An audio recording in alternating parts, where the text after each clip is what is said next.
Hello, hello, and welcome to this Dawn Busters Taste Challenge. Dawn Busters. It's still dark outside, but the sun is soon to arrive. Anyway, this is round two of Jim Beam Choice, introduced in 1957 and discontinued in 2017. Originally a sour mash bourbon whiskey, aged 8 years and 90 proof, charcoal filtered. Today, or last year, until its demise, at the point of its demise, it was a 5-year aged, charcoal filtered Kentucky straight bourbon whiskey. But I see no indication. Let me repeat. I see no indication of sour mash whiskey. So this is not, and let me repeat, this is not the original recipe, but that is the case with so many whiskeys like Jack Daniels. This is the 169th day of 2014. That is the bottling date.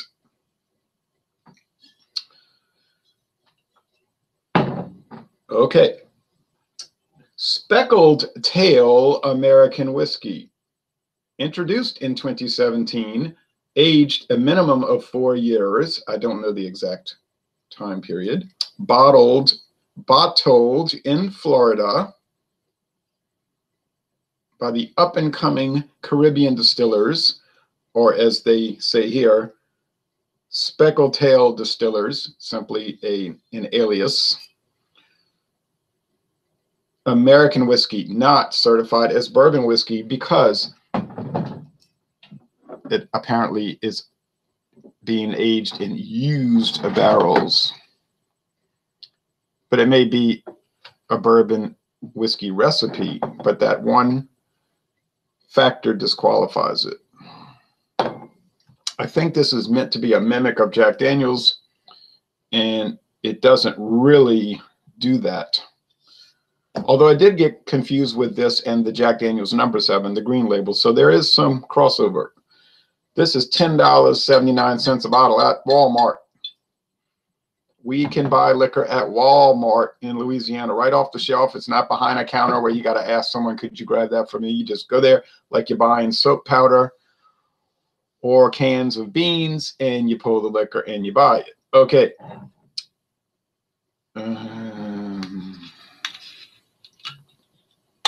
This was $14.99 at Red Ball Liquors. I think it's called Red Ball Liquors on United States Highway 127 northbound in Frankfort, Kentucky. They had 2 bottles left. I bought both bottles.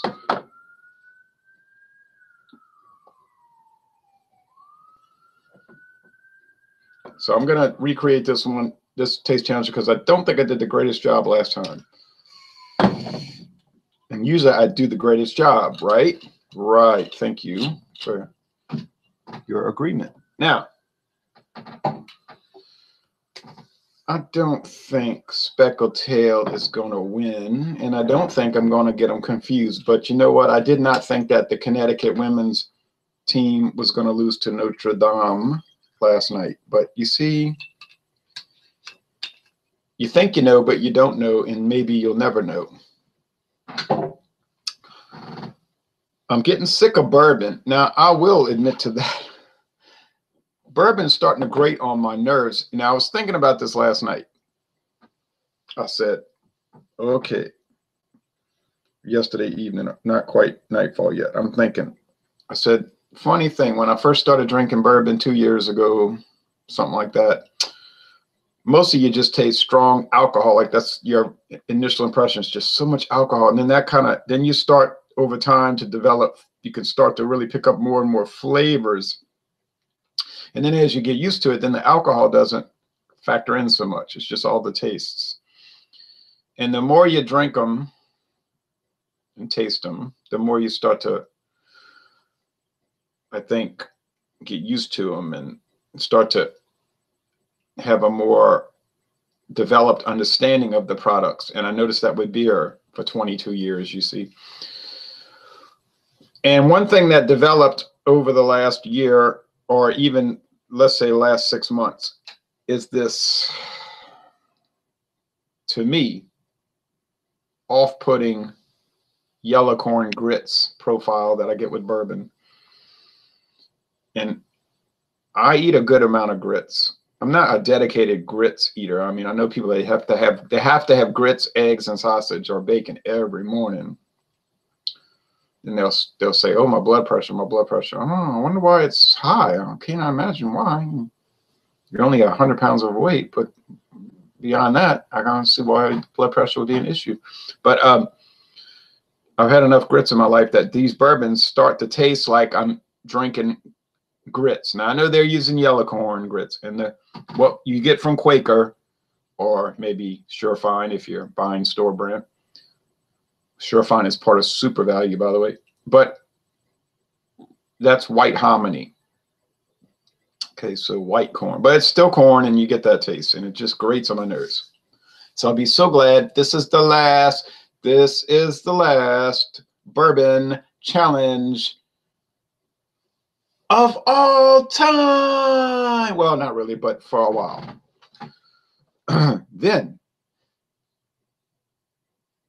we're going to be looking at so many blended whiskeys, so many Canadian blended whiskeys, so many blended Scotch whiskeys, and the blended Irish whiskeys. It'll be fascinating, profound, deep, and extraordinary. Okay. Well, for me, it will be. You might say, this is not compelling viewing. I don't know why a taste challenge would not be compelling. This Speckled Tail is a good deal darker than this Jim Beam, and I expected that. The Speckled Tail is a deep copper with sediment. Now, it does have sediment. It's not so well filtered. The Jim Beam choice is more of a gold amber. I think that Speckled Tail must be aged a long time because it's got such a deep color, and it doesn't have coloring added. It could have it if they had chosen to add caramel coloring. Not a problem. Whiskey can have that. But, and this is a very important but, in the United States, if it's coming from America, I am in America, then it has to have a disclosure on the label. Natural coloring added. This does not contain that disclosure, disclaimer, you know, so it doesn't have that. It's just getting all of its coloring from that wood and that char. And that's used wood, which makes me think it's aged even longer. But anyway, it's still not that great. I mean, you could take lower quality stuff and age it a long, long time. Doesn't mean it's going to make it high quality, you understand? I mean, it's Speckled Tail, it's okay. It's about what you'd expect for $10.79. Okay, don't buy Speckled Tail for $10.79 and think you're going to get 4 roses, because I'm sorry, you're not. You see? Is it? Oh, but now I can go to some stores and they'll have a sale of Evan Williams for $10.79, $10.99, really probably $10.99. Speckled Tail cannot compete with Evan Williams, I'm sorry to say. Not that I've ever put him in a taste challenge. I do have to mention that. So I might change my tune if I did that. But I don't have any more Evan Williams, and I'm not going to buy anymore. No, no, no. Anyway, on with the challenge.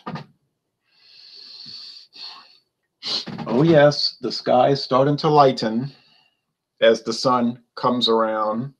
You say, you mean the earth moves and the sun appears to come around. Well, I'm not a scientist, so I don't mean, to me, it looks like the sun's coming around, but they say the world's round, so okay, that's what they say on TV, so looks flat, but appearances can be deceiving, right? Okay. you say, well, the sun is 93 million miles away, and you look up in the sky, it looks like it's right out there. But you see, but that's could be a misperception. And no, I am not a member of any of those societies, pro or con. I just, I'm not a scientist. Okay, all right, going on.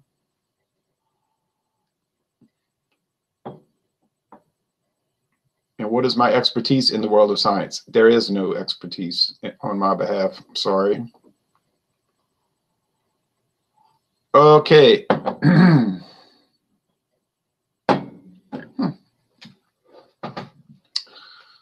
All right.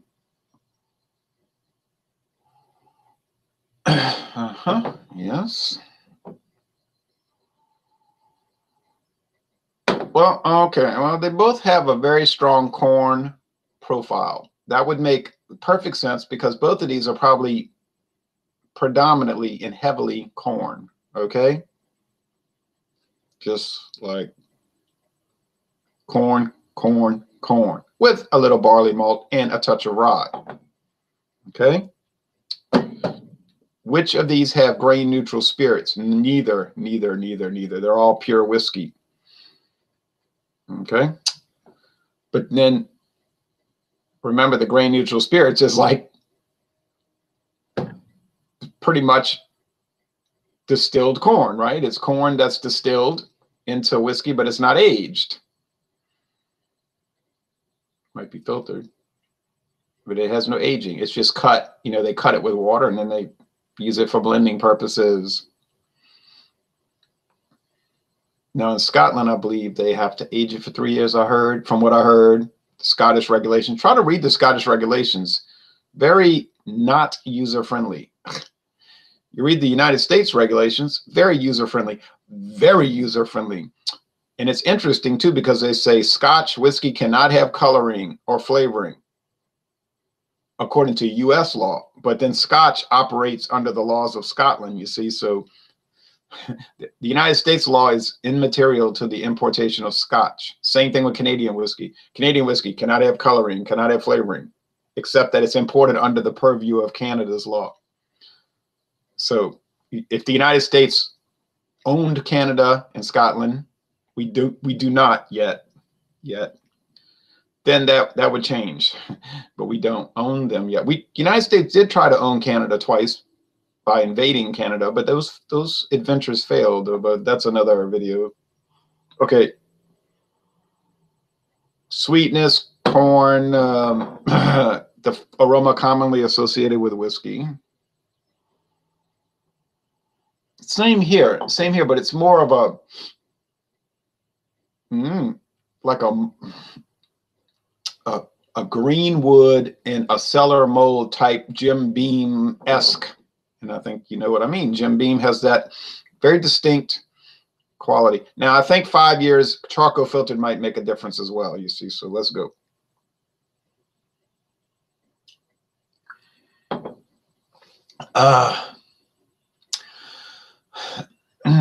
You do get charcoal, you do get wood, corn.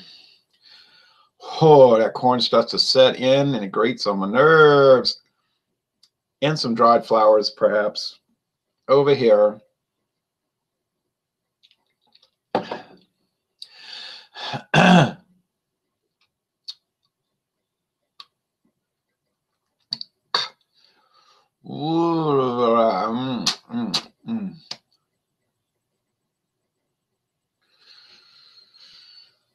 Well, I'm starting to feel like maybe Connecticut felt last night with about 4 minutes left in the game. Like this is not turning out like we had believed, because this is not so easy. I'm thinking, this will be a snap. No. We're not ending March on with a bang, but I think with a whimper.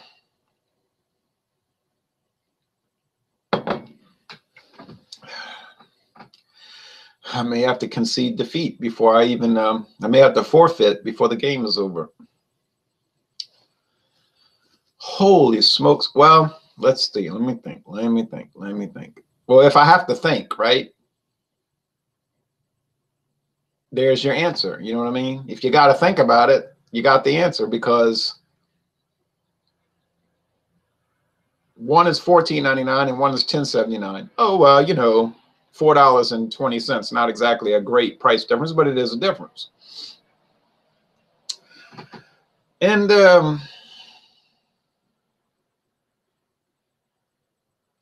it's the darndest thing. It's like when you study history, you know, they ask, when they had the Congress, they call it the McCarthy hearings, but although he ran the Senate side, there was the House Committee on Un-American Activities, which started in 1938, by the way. And, you know, you hear all this stuff on the news and on television. Oh, these people, they were being forced to testify. You know, well, they weren't being forced to testify. They can't force you to testify. You could be subpoenaed. Well, what happened there was they already knew who the communists were. You understand? They had investigated these people,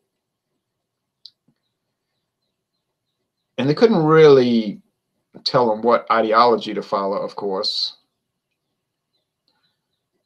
But the whole question of the day was, what is the level of communist infiltration in the institutions of the United States government and major media, television, movies, radio, literature? So you get someone that they knew was involved with the Communist Party, you see. They knew it. But they wanted to expose the person so maybe their career would be wrecked and they could not promote this ideology. And then all their comrades in the media came out and said, "You're violating free speech. This is wrong. I will not stand for this. America is the land of the free." And it wouldn't even matter because of the other thing. Now, which was comical because they were trying to promote an ideology which definitely does not tolerate free speech unless it involves the establishment of international socialism. But you see what they would do is they would ask them a question. Are you now, or have you ever been a member of the Communist Party? It's a simple question. Are you now, comma, or have you ever been a member of the Communist Party? Now, if they said no, and they knew that they actually had been in the past, they opened themselves up to a perjury charge, see? But they were very slick, so they would say either, I prefer not to answer the question on the basis of my right not to incriminate myself. Perfectly fine answer, except that when you refuse to answer, we know the answer. You know what I mean? Your refusal to answer is the answer. And that's all they needed to know. Or they would go on some long-winded 25-minute speech about when the founding fathers founded this country and blah, blah, blah. And they'd say, answer the question, answer the question, answer the question. We don't want to hear a speech, you know. So the whole point I'm making with that is this is the same situation. If I have to ask the question, then we have the answer. You see what I'm saying? If I can't figure out which is which, then we have the answer. Speckled tail will win by default because of the price point and the confusion of trying to answer the question. You understand? So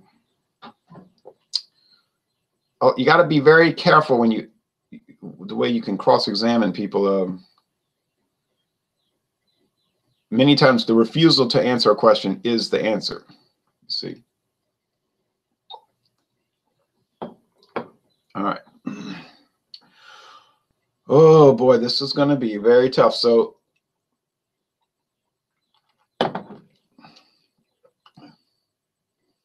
we have to say that essentially there's no winner. If you cannot figure it out, you can't declare a winner. You know, you say, oh, it's like a boxing match, and the match ends, and you say, I don't know who.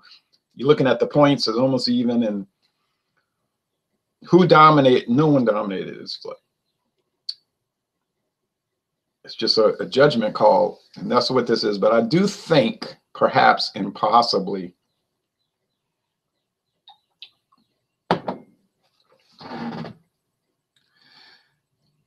Yo Feina says, what is the answer of the question? Yeah, that's what I'm trying to figure out. I have the question. The question we know. Which is Speckled Tail and which whiskey is Jim Beam Choice? So the second question is, which one is better?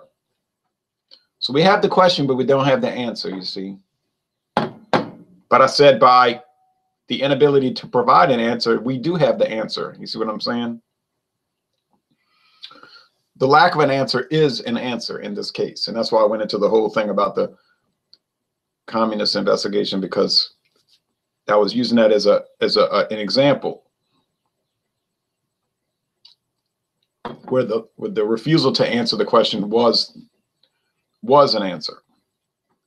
I think this is Speckled Tail, though, and I think that one is Jim Beam Choice, and I'm going to tell you why. The Speckled Tail is just like straight, rather harsh, or let me say bold, bourbon, whiskey type item with a heavy char burn, a la Jack Daniels, okay? This one is a little more nuanced.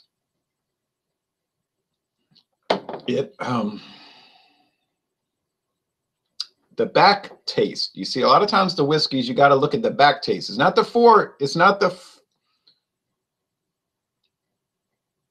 serve, it's the backhand, you know what I mean? It's the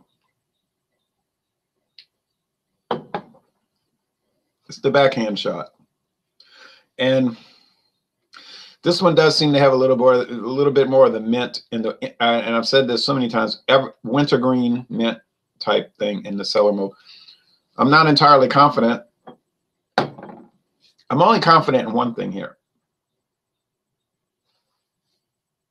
Well, a number of things, but the main thing is that I'm not going to be doing any more bourbon except to drink down those bottles, and it's a lot of bottles. So I'm going to drink it down off air. I won't be making videos showing me drinking bourbon. That would be so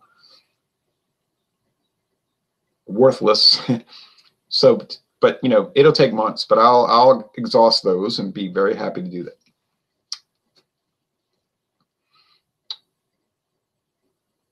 So we're going to go through a whole new process, or we're going to have a whole new content coming up. It'll be whiskey, but it'll be different types. So I'll be very happy about that.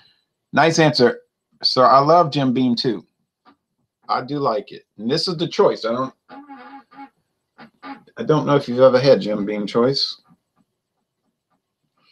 So let's do the reveal. And I think this is Speckled Tail, but like I said, I have many reservations.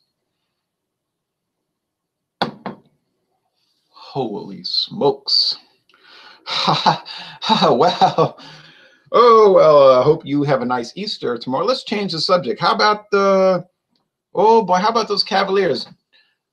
Boy, LeBron James just keeps on dominating, and oh boy, but could they win it again? Major League Baseball has started, and the Yankees are 2-0. I'm trying to kind of figure a way out of this trap. Well, yeah, I said this was Speckled Tail, but it says very clearly on the label JBC, and I know that don't stand for Speckled Tail. It stands for Jim Beam Choice. Well, well, well. Like I said at the beginning of the video, you think you know, but you don't know, and you may never know. And in this case, I may never know because I couldn't figure it out. But you could see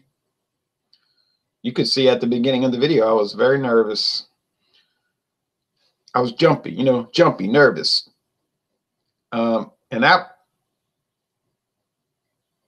nervousness came from me wondering if I was going to be able to get them straight, because you're thinking, oh, how could you possibly confuse Jim Beam Choice, some famous liquor brand that was on the market for 60 years, with this Speckled Tail that nobody ever heard of? I mean, it's embarrassing, and it tells people that you don't know a whole lot about whiskey.